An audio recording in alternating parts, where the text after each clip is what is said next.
A gente segue para mais uma live mais essa segunda-feira, hoje, 3 de setembro de 2018, com dor no joelho. Pois bem, para a gente entender e falar sobre queixas de joelho, sobre dores articulares, a gente tem que entender o que é a articulação do joelho, né? Na verdade, a articulação do joelho é uma articulação intermediária do membro inferior. Ou seja, por ser intermediária, ela tem uma articulação mais inferior e tem uma articulação mais superior. Nessa perspectiva, a gente sabe que se uma articulação inferior, não tiver com a mecânica muito boa, pode jogar, transmitir forças até essa outra articulação intermediária, que no caso é o joelho, tá? Então, anatomicamente, a gente tem o joelho, como uma estrutura tricompartimental, que envolve, mais do que os dois ossos simplesmente, que é a tíbia e o fêmur, Não é apenas esse contexto de tíbia e fêmur que faz a estabilidade e o funcionamento do joelho. Nós temos a patela, né? A patela como o osso sesamoide, que vai ali trabalhar no equilíbrio, recebendo as cargas do quadríceps, E dentro dessa perspectiva, a patela também é um excelente informador do drive posicional a que o joelho está submetido, as cargas a que o joelho está sendo submetido. Então, dessa forma, a gente tem a tíbia, o fêmur, a patela, mas também a gente tem a fíbula, Na verdade, a cabeça da fíbula mais proximal e lateral, Tendo muita relação com as estruturas do compartimento lateral do joelho, que vão gerar estabilidades, que vai gerar um ponto de suporte proprioceptivo muito importante para a articulação do joelho. Então, nessa perspectiva, a gente tem que, para manter o joelho equilibrado, essas 4 estruturas ósseas têm que se manter simétricas e em harmonia. Porém, são estruturas extremamente dependentes das articulações adjacentes, Por ser, quando eu comecei a live, uma estrutura intermediária, a articulação do joelho, ela vai receber informações ascendentes, oriundas do pé, e aí, tanto do ponto de vista mecânico, tanto do ponto de vista proprioceptivo, como do ponto de vista tensional, vai sofrer influências. Nós temos músculos que interferem tanto no pé como no joelho, no tornozelo, pé, nesse complexo, que aí a gente tem diretamente, gastrocnêmios, o tríceps sural e alguns músculos fibulares, da lateral da perna, que por tensão, conexão miofascial, principalmente, com a fáscia lata, gera interferência no compartimento do joelho. Mas a gente também tem que pensar que, de maneira ascendente, embora os músculos intrínsecos do pé, os ossos, as articulações do pé, como as articulações de Chopin, Isso aqui é a primeira articulação, que é a articulação que vem do talos, do astrálago, com o cuboide e o navicular. E nós temos outra articulação, que é a Lisfranc, que é um pouco mais na frente, com a médio pé para o antepé, tá? E se a gente não tem uma harmonia nessas articulações, elas vai gerar uma tendência a prono, a pé plano, ou a varo. Nessa perspectiva, a gente gera consequência mecânica lá no joelho, porque a pinça maleolar, uma vez o tornozelo tendendo a um valgo ou a um varo, vão gerar torções na pinça e gerando torções na perna. E aí, uma torção mais medial, gerando uma tendência a o corpo do paciente, ao membro inferior, entrando para valgo, ou uma rotação externa com o varo do pé, gerando a rotação externa de perna. E aí, consequentemente, uma tendência maior ao varismo.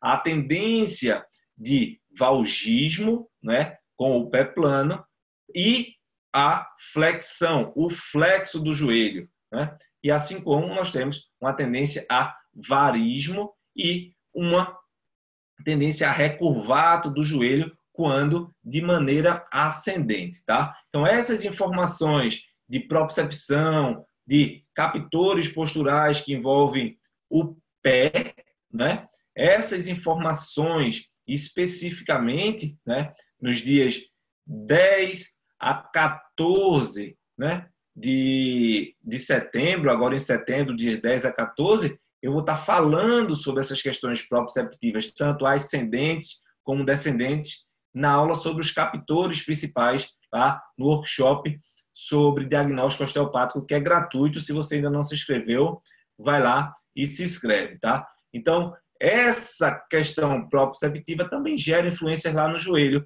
mas de maneira descendente, nós temos, né, que informações do tronco podem gerar interferências na pelve, e na pelve, por sua conexão com a articulação do quadril, interferir diretamente nos músculos pélvicos e desses músculos pélvicos, né, pelvitrocantéricos, interferir no movimento do fêmur. E aí o fêmur tendendo a uma rotação interna ou uma rotação externa, ou uma adução ou uma leve abdução, né? É muito frequente a gente encontrar, né, principalmente em mulheres, né, que têm filhos, o quadril fica mais largo, uma tendência à adução, ao valgismo, né, do fêmur.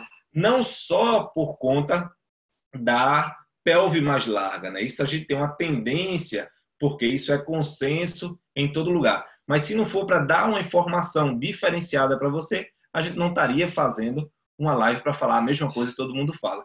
A gente tem uma relação muito importante de tendência à adução do fêmur, né, ao valgismo, devido a tensões a nível pélvico, tensões essas que podem ser oriundas de cesarianas, de traumas mecânicos na região da pelve, que geram tensões faciais, né, pós-operatórios, cirúrgicos, sejam no homem, né, a questão de varicoceles, hemorroida, né, ou na mulher a questão da cesárea, da abdominoplastia, podem gerar, sim, alterações importantes no assoalho pélvico e tender à adução do fêmur.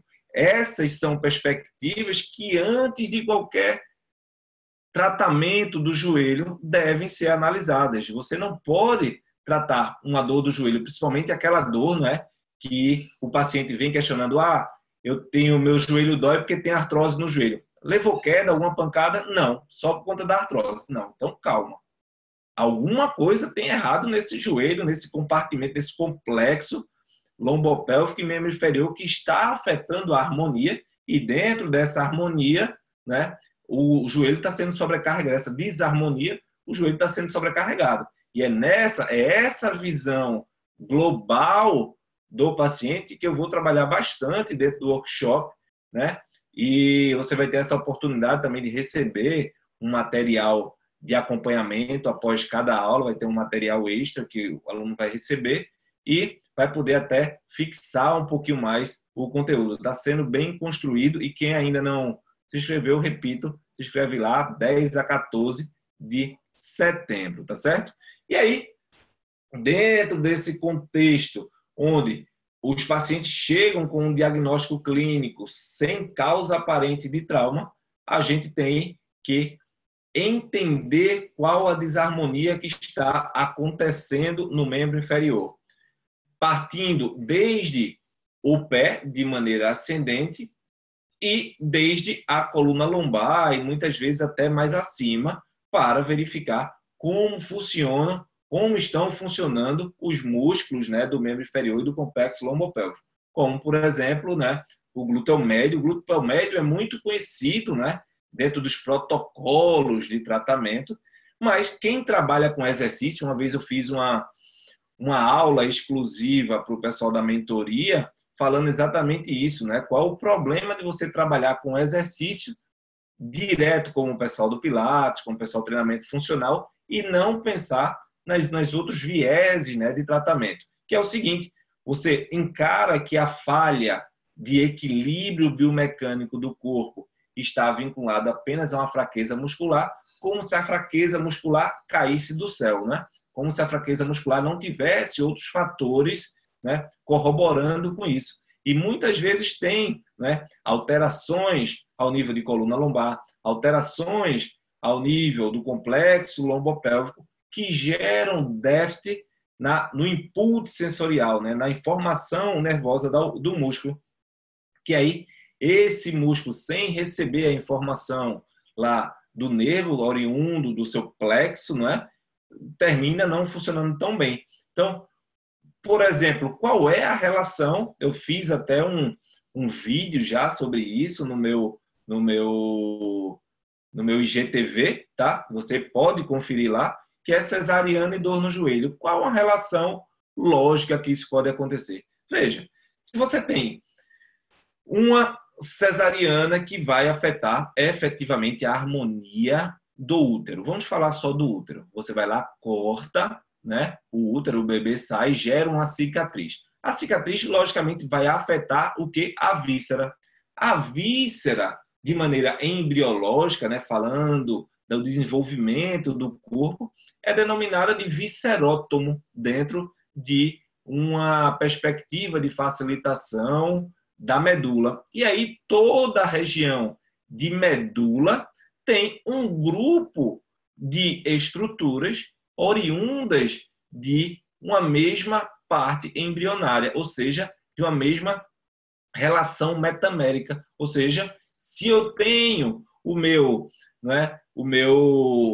viscerótomo afetado, os níveis medulares associados com o meu viscerótomo lá, né, as raízes lombosacrais, vão estar afetando efetivamente o nível medular referente ao glúteo médio, né? Que é o nervo glúteo superior. O nervo glúteo superior que vem da L4 a S1. E aí, essa afecção associando o plexo lombosacral e associando a cicatriz, vai ter um comprometimento secundário da facilitação medular que vai afetar quem? O glúteo médio. O glúteo médio, que dentro das pesquisas é quem sofre mais, quem tem mais relação com o desequilíbrio do membro inferior e com as dores do joelho. Então, nessa perspectiva, a gente tem uma visão estritamente fisiológica da dor no joelho e da cicatriz cesariana. Mas também, como eu falei antes, tem uma relação que é mais do que lógica, é uma relação mecânica de tensão miofacial, onde a cicatriz, a retração, vai tensionar as fáscias pélvicas. As fáscias pélvicas vão ter em continuidade com os músculos, né, do assoalho pélvico e adutores, que vão tender a atrair medialmente o fêmur, e nessa perspectiva, uma rotação interna e uma tendência ao valgo. E aí, um desequilíbrio na artrocinemática do joelho começa a ser instalado. Outro problema, né, que acontece muito como dor no joelho, que é, né, também caracterizado e muito visto como valgismo dinâmico, né, que você vê quando a pessoa está correndo, uma tendência à queda do centro de gravidade, uma ida anteromedial do joelho com uma rotação externa da perna. Esse tipo de comprometimento é característico de comprometimento descendente, de desequilíbrio lombopélvico, afetando a harmonia do membro inferior. Então, se o desequilíbrio fosse ascendente, seria uma tendência à rotação para o mesmo lado, ou seja, rotação interna também do fêmur e da perna. Se for tendendo a uma rotação interna e a outra externa, existe uma compensação descendente, mas, né, cada vez tem sido difícil avaliar esse tipo de paciente, porque não é tão simples como se fala em sala de aula, como se fala no dia a dia, e aí é que vem a experiência, e aí é que vem a vivência de consultório. Por quê? é muito bonitinho, né? Quando você vê uma cadeia lesional, quando você vê um raciocínio clínico ascendente e descendente, mas se o paciente tiver os dois, uma cadeia ascendente crônica ou uma cadeia descendente crônica, como uma história de cesárea há 10 anos atrás, com uma história de entorse de tornozelo há um mês atrás. Então, você tem um comprometimento descendente e ascendente que você tem que avaliar. E nessa perspectiva é que eu vou trabalhar no workshop online gratuito, onde eu vou falar sobre as questões proprioceptivas através da aula dos captores, né, que é a segunda aula que está na programação. Quem se inscreveu recebeu a programação de aula, dos dias que vai ter aula e qual é o tema. Então, vai ser bem legal, tá bem legal. Se você não se inscreveu, se inscreve aí. Para o pessoal que está acompanhando no YouTube, essa live está sendo gravada, tá? Aí você pode assistir depois e pode deixar os comentários no YouTube que eu tiro todas as dúvidas depois. Para quem está assistindo no Instagram, deixa o comentário aí, tá? Que no final eu volto e respondo todos os comentários. Eu não posso estar falando com todo mundo na mesma hora, porque senão eu termino partindo do raciocínio, tá certo? Então, pensando nessa perspectiva, se a gente não tem nenhum trauma específico, nenhuma razão óbvia para a dor no joelho, as artroses, as tendinites, as lesões meniscais, né, as lesões ligamentares, é muito tendencioso se pensar que existe um desequilíbrio ou ascendente ou descendente ou os dois, tá? Então, dessa forma, não se deve tratar um joelho se não tem efetivamente esse trauma, não é? Desorganizando essa harmonia para justificar. E aí, efetivamente, reequilibrar a lombar. Se você, Andy, eu não sei técnicas manipulativas, o que é que eu faço? Né? Você recebe durante a graduação técnicas de alongamentos, técnicas de músculo energia, né? De contrai e relaxa, que aí você pode gerar um equilíbrio lombopélvico, diminuir, né, uma tendência escoliótica um pouco mais com as tensões e as técnicas faciais. E para quem tem técnicas manipulativas, pode trabalhar efetivamente com a manipulação, mas sabendo que, principalmente, né, se você é um paciente crônico, não é, que tem algumas assimetrias funcionais de maneira crônica, só as técnicas manipulativas não vão resolver o problema, né? As técnicas manipulativas, elas são, né, reorganizadoras e como o próprio Dr. Steele falou, né, que é o criador da osteopatia, encontra a lesão, fixe e deixe, né? Fixe e deixe quando a gente não tinha, né, uma pressão social, pressão na massa, né, corporal constante, como é a vida moderna. Então, a gente precisa de exercícios proprioceptivos, exercícios que gerem estímulos reorganizadores da postura, estímulos, inputs aos captores posturais, onde você vai reorganizar e contrair agonistas, relaxar antagonistas, para tentar manter essa estabilidade um pouco mais equilibrada. Então, as dores no joelho por si só não devem ser uma causa a ser desesperadora para um tratamento direcionado. Eu vou utilizar um exemplo, né? Eu tenho uma avó de 96 anos que tem uma baita de uma instabilidade no joelho, onde ela pisa, quando ela pisa, o joelho tende a varo, então tem essa frouxidão, essa hipermobilidade no joelho, devido, logicamente, bem explicado, a uma alteração no pé bem intensa, ela tem uma deformidade de talos anterior, né? De talos anteromedial, onde ela tem os dois pés planos, e aí adapta de maneira descendente, né, as tensões do corpo, e aí ela tem uma sobrecarga descendente e ascendente, limitando o funcionamento do joelho dela. Mas, pasme, ela não tem dor no joelho. Será que ela não tem artrose? Será que ela não tem osteoftoses? Será que ela não tem comprometimentos no compartimento do joelho? Logicamente que tem. E qual é a diferença dela não sentir dor e uma pessoa que sente? O corpo dela conseguiu uma forma de se adaptar e de viver sem dor. E como isso acontece, Randy? Acontece gerando liberdade de movimento em todas as outras áreas adjacentes, para que não haja um comprometimento direto lá no joelho, né? E aí, a carga que seria inflamatória no joelho passa a ser dissipada para as outras estruturas do membro inferior, e nessa estrutura do membro inferior, ela não sobrecarrega muito os compartimentos do joelho. Então, você pode ver que uma senhora com uma instabilidade tão grande, com 96 anos, andando ainda e não ter dor no joelho, não é a idade, não é a artrose que vai gerar essa dor. É como está harmonicamente, né, adaptado. E é esse raciocínio que eu quero trazer para vocês, né?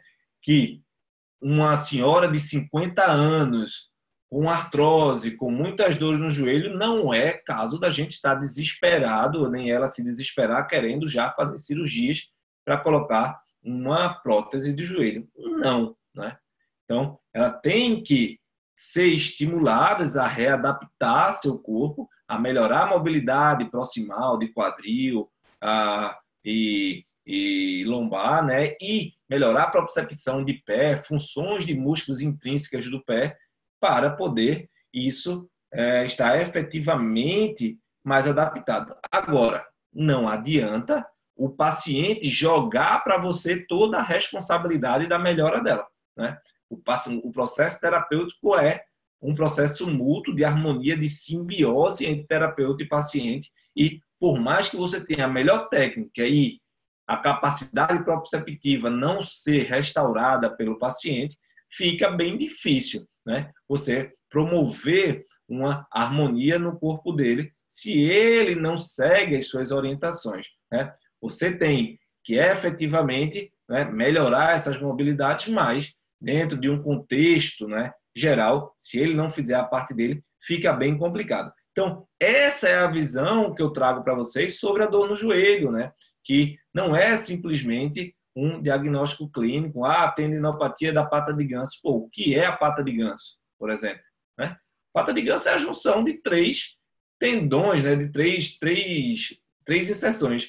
O semitendinoso, o grácil e o sartório, né? Então, são músculos que têm uma relação desde o quadril com o semitendinoso mais posterior, né? O grácil mais medial e o sartório costurando, né? Desde lateral para medial, chegando lá no joelho. Então, são funções dentro do equilíbrio biomecânico de quadril e joelho que deve ser considerada para que o paciente volte às suas atividades de vida diária, né? Que o paciente possa agachar bem, o paciente possa correr, possa, né, sustentar seu filho, possa fazer suas atividades de maneira normal. Mas, para isso, esse equilíbrio, esse estresse em valgo, essa rotação de joelho, essa artrocinemática do joelho deve ser adaptada para que a pata de ganso não fique lá inflamada e sendo, né, irritada toda hora.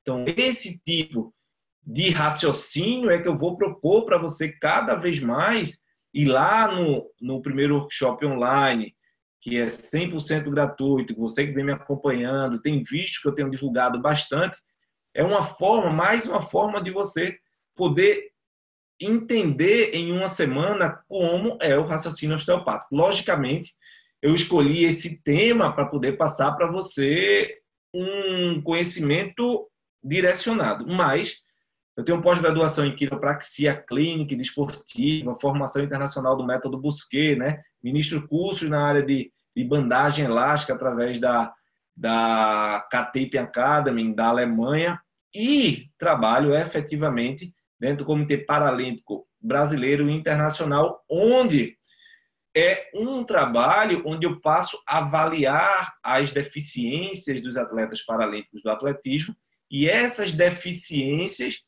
eu consigo ter uma percepção muito maior na hora de avaliar por ter mais vivência nisso. E esse raciocínio clínico globalizado de entender o paciente de uma forma mais consistente me fez, né, chegar e ter um nível de resultado profissional que eu coloco efetivamente a avaliação como sendo 80% do meu tratamento. Porque dentro de uma avaliação, embora não é que a avaliação tenha que demorar, a avaliação tem que ser objetiva, tem que ser clara e você tem que ter certeza do que vai fazer, né? E aí, você tendo certeza, você pode passar 10 minutos na avaliação, 20 minutos, 30, 40, 50. Isso vai da sua capacidade, do seu conhecimento do paciente. Logicamente, o primeiro atendimento, ele é sempre mais demorado. É um atendimento onde você vai colher as informações e vai efetivamente fazer com que o diagnóstico seja feito de base. E aí, na sequência, né, muitas vezes você só vai colher e somar as informações que você já tem e muitas vezes não precisa avaliar tanto o paciente depois da segunda e terceira consulta, se precisar, né? E é esse contexto que eu trago para você o raciocínio sobre as dores no joelho, tá certo? Dessa maneira, a partir de agora eu abro para perguntas para vocês, tá? Quem tiver sua pergunta que fale agora ou cale-se para sempre, é brincadeira. Quem quiser deixar perguntas na gravação do YouTube também, eu respondo lá. Se quiser deixar e-mail, eu respondo por e-mail, tá? E aí a gente vai também interagindo nas gravações. Então, a gente tem um tempinho para poder responder sobre isso, assim como, tá? Quem tiver qualquer dúvida sobre o primeiro workshop online, tá? Sobre diagnóstico osteopático, 100% gratuito, onde você vai ter acesso a todas as aulas. A gente está com aproximadamente 500 pessoas já participando, né? Já lá registrada, mais pessoas até do que eu tenho na mentoria online de maneira efetiva. E aí é uma responsabilidade muito grande. Então, se você tem alguma dúvida, aproveite agora que de hoje a 8, já estou avisando, não vai ter live, porque começa efetivamente a semana do workshop online, onde todos que vão participar receberão o link de acesso à plataforma lá dos vídeos e vão assistir os vídeos sobre cada tema, sobre cada assunto e logo depois, no dia seguinte, vão receber o material, né, da aula para ter uma fixação melhor do conteúdo, tá certo? E aí, dessa maneira, eu estou aqui colocando para você esse contexto sobre dor no joelho, me colocando à disposição também para explicar sobre o workshop, essas necessidades, e estou aqui à disposição. Quem tiver perguntas, geralmente, o pessoal sempre espera o primeiro perguntar, e aí começa a sessão de perguntas, mas quem não tiver, mesmo que não faça agora e for da minha mentoria online, manda lá pelo e-mail da mentoria ou manda um direct para mim que eu respondo, tá certo? Então, se não tem perguntas, tem duas coisas, né? Ou a live foi muito clara, né? Foi muito objetiva, né? Ou tá todo mundo com dúvida, né? Então, eu tô brincando. E aí, eu passo a me colocar à disposição e vejo com vocês quem tem mais dúvida. E aí eu vou dar um tempinho. Primeiramente, vou olhar aqui quem está online, não é? E aí já vou indagar algumas pessoas sobre as lives. Eu acredito que o Kellerman está aí. Eu não estou conseguindo achar, tá? A internet não está ajudando muito. Não sei se para você está travando, tá? Então, nessa perspectiva da live, se não tem, né, nenhuma pergunta, saibam que vai ficar gravada, a live vai ficar gravada por 24 horas no Instagram e vai ter a gravação e quem está lá na minha mentoria online recebe sempre. Então, o Kellerman está aí. Kellerman, que está mais do que afiado já, ele que faz curso comigo, participa lá do Up Assessment, meu treinamento online, enfim. A Carol tá chegando aí, Carol está sempre presente também. Então, tio Zé, tudo bom, meu amigo? Tio Zé, fera, gente boa. No caso da cesárea, pode afetar o LCA diretamente também? Então, tio Zé, diretamente a gente não pode dizer, né? Na verdade, é uma cadeia de reação, uma cadeia lesional, uma sequência. Vê só, deixa eu te passar o raciocínio. A gente tem, como eu falei no começo, a relação da cesárea com a questão fisiológica lá do glúteo, do nervo glúteo superior afetando o glúteo médio. O glúteo médio é um dos responsáveis pelo que a gente chama de valgismo dinâmico. O que é o valgismo dinâmico? A tendência da perna entrar em adução e rotação interna enquanto o pé está fixado durante o movimento de agachamento, certo? Nesse contexto, a gente tem que, se eu vou durante uma jogada de futebol, durante um movimento de pivô, eu vou parar, frear e rodar, que tem uma leve flexão, se eu tenho essa tendência ao valgismo dinâmico, logicamente, meu corpo vai estar mais susceptível a esse tipo de lesão e diminuindo a estabilidade protetora músculo-ligamentar. Então, nessa perspectiva, a gente já tem de cara uma relação, vamos dizer assim, indireta com as lesões e os desequilíbrios no membro inferior, principalmente no joelho, para o LCA. Como também a questão mecânica trazendo em adução devido às aderências ao nível de adutores e fáscia dos adutores, puxando lá para dentro. Tá certo, meu amigo? Eu acho que eu consegui ser claro nesse raciocínio aí, tá? Simone, que é aluna, né, da Escola de Osteopatia de Madrid aqui de Recife, começou agora, nossa terceira turma aberta, né, e está iniciando esse raciocínio, essa magia aí da osteopatia. Então, as condromalácias podem ser relacionadas à disfunção lombar. Então, Simone, a condromalácia, né, nada mais é que são lesões na cartilagem, né, da patela. Tem algumas que têm uma relação muito direta, tá, de genética, mas a grande maioria tem uma relação desses desequilíbrios biomecânicos a nível descendente, sim, da coluna lombar. Veja só, na coluna lombar a gente tem alguns nervos, né? Nervos como o nervo femoral, de L2, L3, L4, que vai inervar o quadríceps, né? Nós temos nervos como o nervo obturatório, que vem lá da lombar alta, tá? E aí, nós temos esse nervo, o obturatório, para inervar os adutores. Se eu tenho alteração de tensão lá nos adutores, eu posso ter alteração no eixo, no equilíbrio látero-lateral, gerando um val ou varo. Eu tenho lá a coluna lombar, o plexo lombo-sacral, lá do nervo glúteo superior, que pode gerar alterações, interferências nos nervos, nos músculos que são inervados por essas estruturas, tá certo? Então, sim, é uma forma de surgir desequilíbrios e problemas a nível do joelho, sim, tá certo? Kellerman falando aqui, o Up Assessment indica de olhos fechados, ensina você a raciocinar muito além, fora da caixa. Valeu, meu amigo. Esse é um curso, não é, que eu tenho online que o Kellerman faz comigo e está já finalizando esses dias, essa turma dele. E não é modesta parte, é sensacional. É sensacional. Ele que é um cara que estuda a dor, fisiologia da dor, cara muito antenado, né, do eixo Rio-São Paulo aí, e que prestigia, né, com a presença dele os estudos. Inclusive, eu vou falar um pouco mais depois, enfim. Mas agradeço, Keleman, a referência aí ao curso. Janaína, posso manter agachamentos com meus pacientes caso durante a execução sintam dor?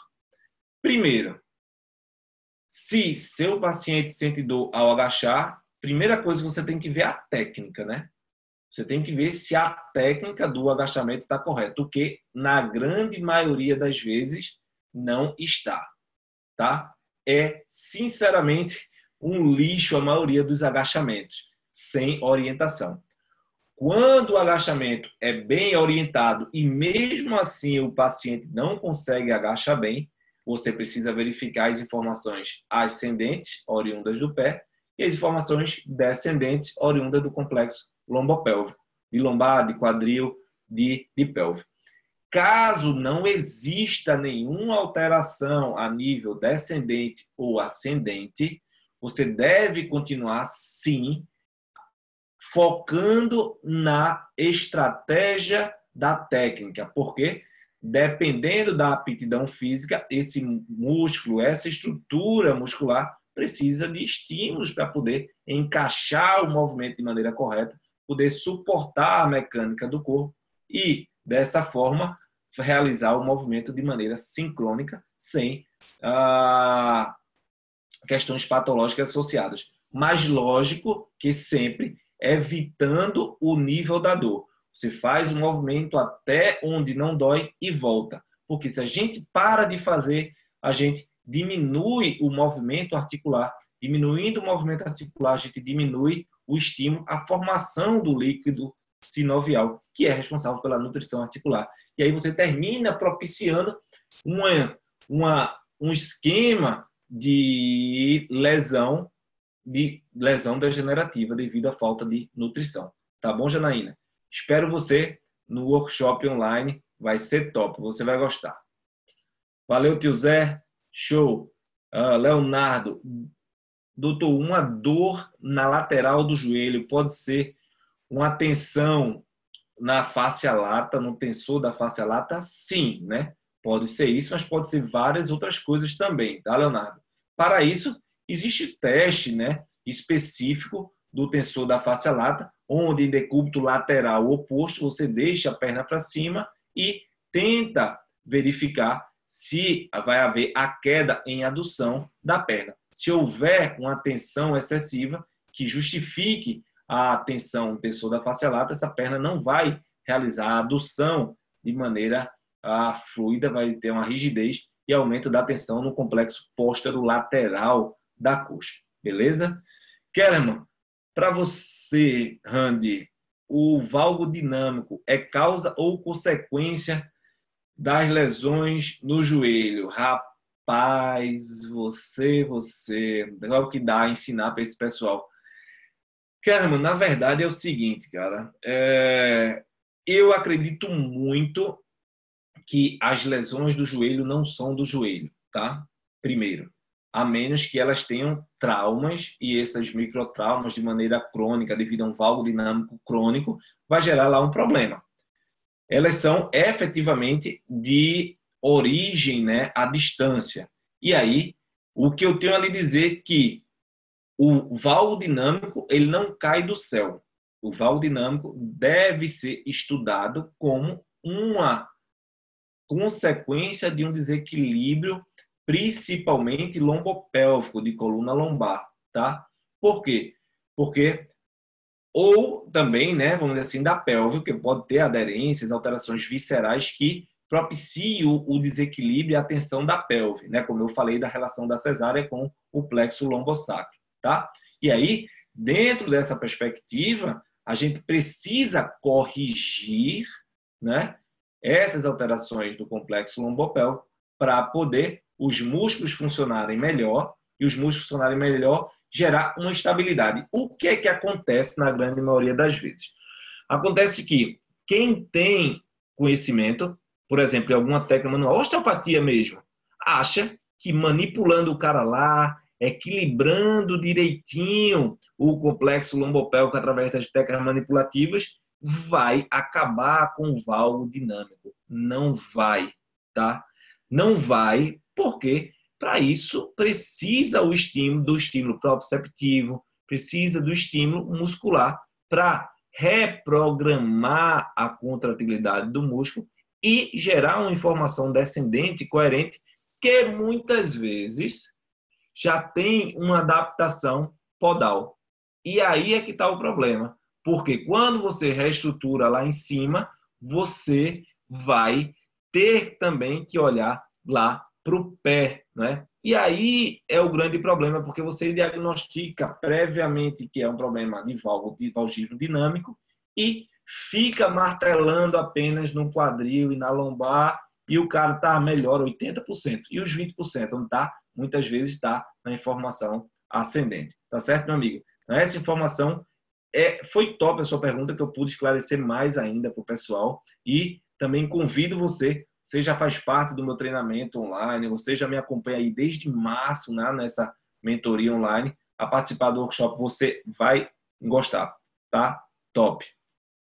Janaína, as palpilhas são eficazes para pessoas com dor de joelho? São, desde que bem prescritas. O grande problema é você não avaliar o paciente, não ter o diagnóstico correto do paciente, não tratar o paciente e jogar a palmilha como se ela fosse, né, a salvadora da pátria. Muitas vezes, quando tem uma informação podal ascendente, estritamente, que é muito raro, geralmente tem informação ascendente e descendente compensando, a gente coloca uma palmilha e a palmilha gera uma informação já deturbada ascendente. E aí é que está o problema. Você precisa, antes de mais nada, corrigir esses desequilíbrios para poder gerar um estímulo proprioceptivo mais equilibrado. Tá certo?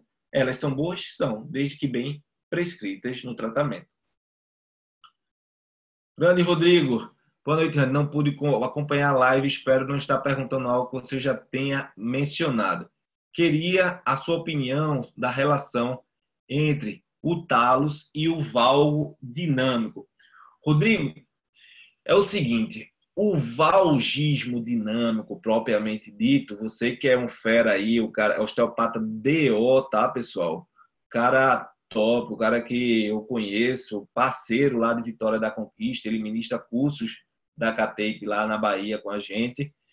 Então, cara que tem conhecimento. Então, o que é que eu tenho para te dizer? O valgismo dinâmico, estritamente, como conhecido, ele geralmente tem uma relação descendente. Por quê? É geralmente um mecanismo onde tem a adução durante o movimento do joelho associada com a rotação externa da perna, tá?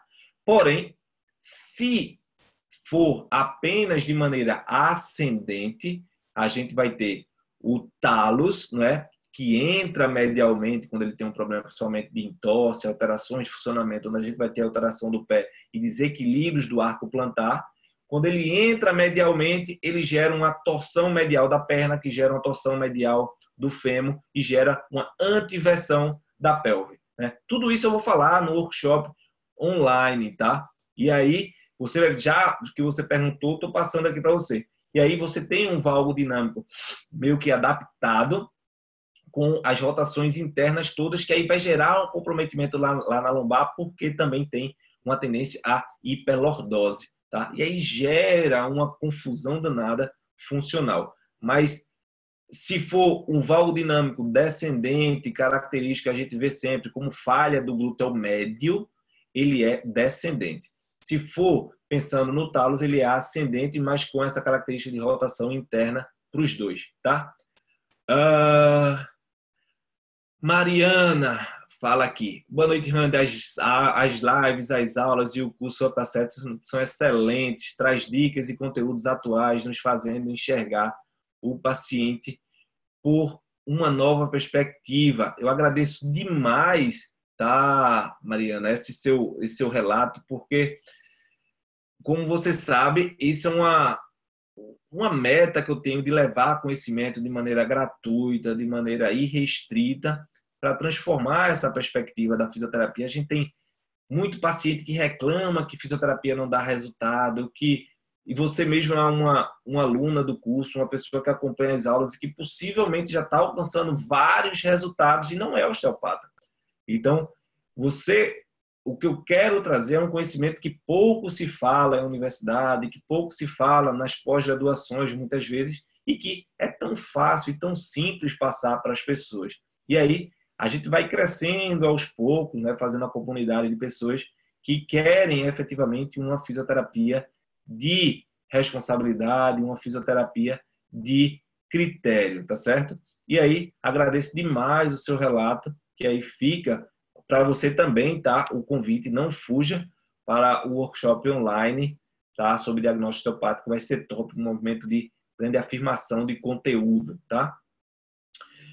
Janaína, obrigada. Leonardo, como saberei se o problema do meu paciente está relacionado com o pé e com a lombar? Boa pergunta. Quando ele é relacionado com o pé, existem algumas características, existem alguns testes, não é tão simples, tá? Aí no workshop online eu vou falar um pouco sobre isso, tá? Por quê? Primeiro, se for um problema só ascendente, ele tem um comportamento específico ascendente. Como eu falei, o comportamento ascendente ele tem uma tendência ao pé plano, rotação interna de joelho, de perna, anteroversão de pelve, anterioridade, aumento da lordose lombar com L3 indo à frente, tá? Quando eu tenho uma tendência a varo, tenho uma tendência a rotação externa da perna, rotação externa do joelho, a tendência a retroversão da pelve e retificação da lombar, entendeu? E aí, mas o grande problema está que existe muitas vezes dentro do paciente que procura a gente, é um paciente que já vem sofrendo há anos com adaptações ascendente e descendente, você tem que encontrar a causa principal do problema. E aí é que tá. Quem vai determinar é sua investigação, a sua avaliação, sua anamnese.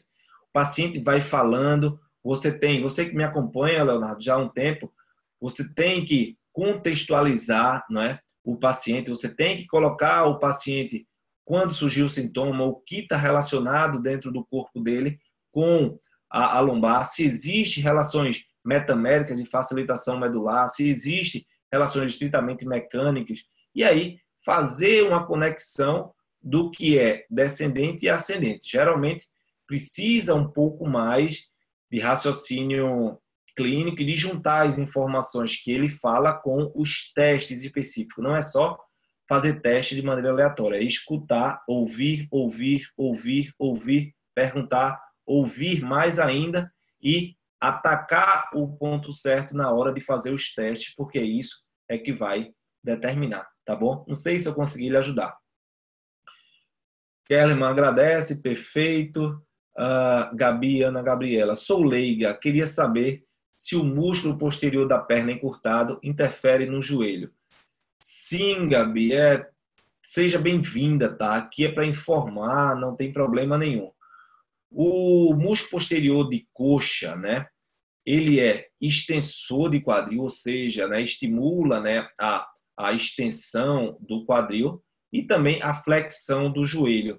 Quando a gente tem esse músculo muito flexionado, a gente tem uma tendência ao pisar de manter o joelho inflexo, de estar um pouquinho dobrado o seu joelho.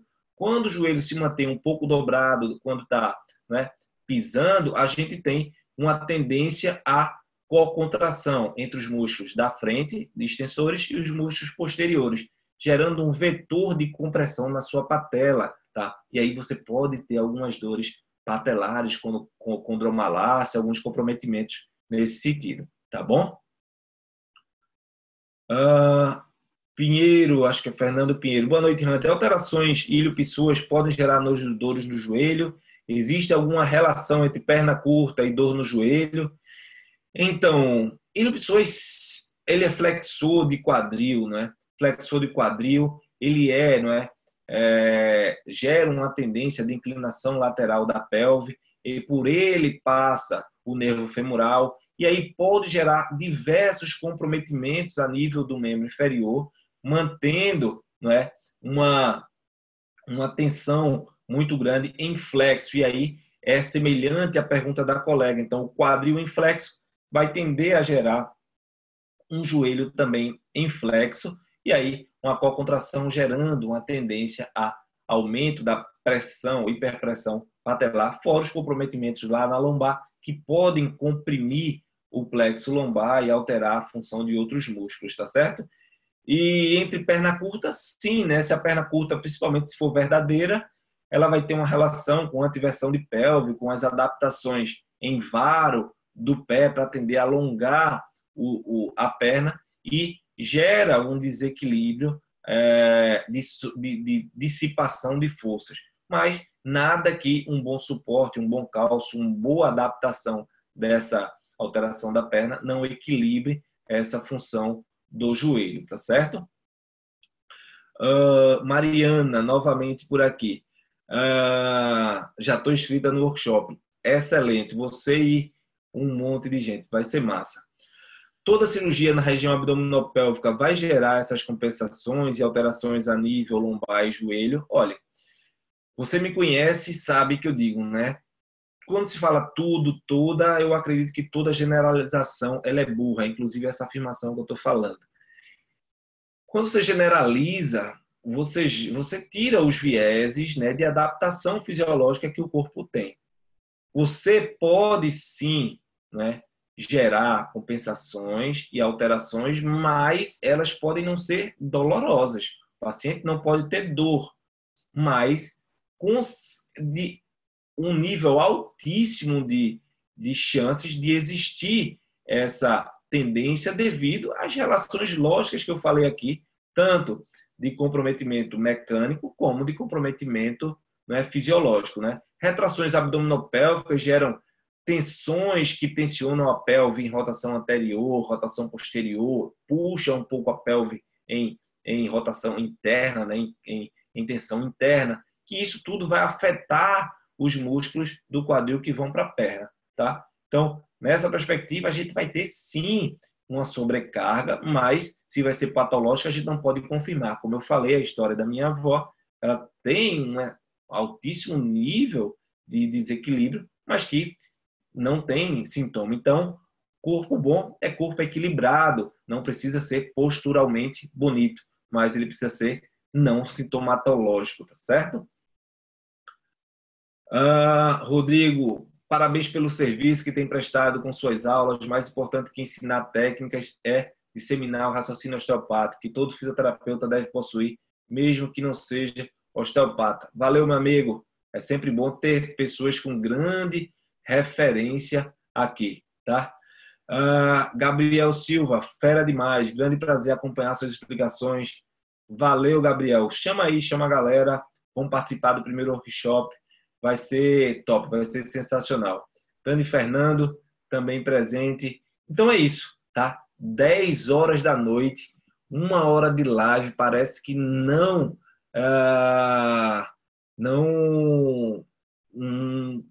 parece que foi agora, né, que a gente começou. Fernando aí, ó, Fernando Couto, um cara de Salvador, da Bahia, né? Monitor da Escola de Osteopatia de Madrid, tá? Cara, referência na área. Quem for de Salvador, que quiser, ó, atendimento, quiser orientação, quiser falar com esse cara, adiciona ele aí no Instagram, que é um cara referência, ajuda a gente demais aqui nas aulas, vai fazer um trabalho massa aqui em outubro com explicação de caso clínico para os nossos alunos de segundo ano, enfim. É um cara top que está aí viajando o Brasil, disseminando pela Escola de Osteopatia de Madrid um conceito fenomenal. E também é mais um desses aí que está plantando sementinha do conhecimento, tá certo? Então, pessoal, essa live vai estar gravada tanto no meu canal do YouTube e para quem participa, né, da mentoria online, recebe o link do YouTube, e para quem participa aqui do Instagram, vai ter, né, 24 horas para acessar. Divulga entre os amigos, compartilha aí esse conhecimento. Foi top a live de hoje. E aí vou responder a última do Rafael Márcio, que tem participado sempre, eu não vou deixar ele sem pergunta. Primeiro, Rafael, é muito complicado, porque a termografia na osteopatia tira um pouco da sensação do paciente.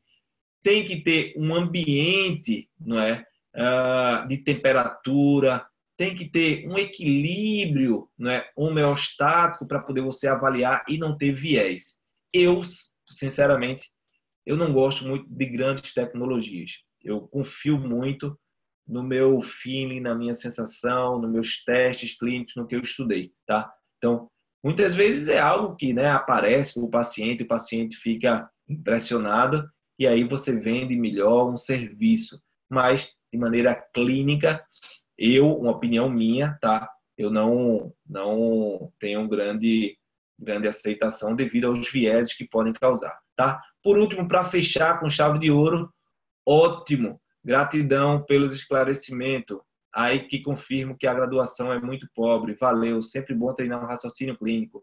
Então, Janaína fecha essa live de maneira, né, especial. Fique atento, segunda que vem não tem live, tá? Segunda, dia 10, começa nosso primeiro workshop online, diagnóstico osteopático. Convida a galera, marca na publicação e vamos fazer a diferença aí nessa fisioterapia.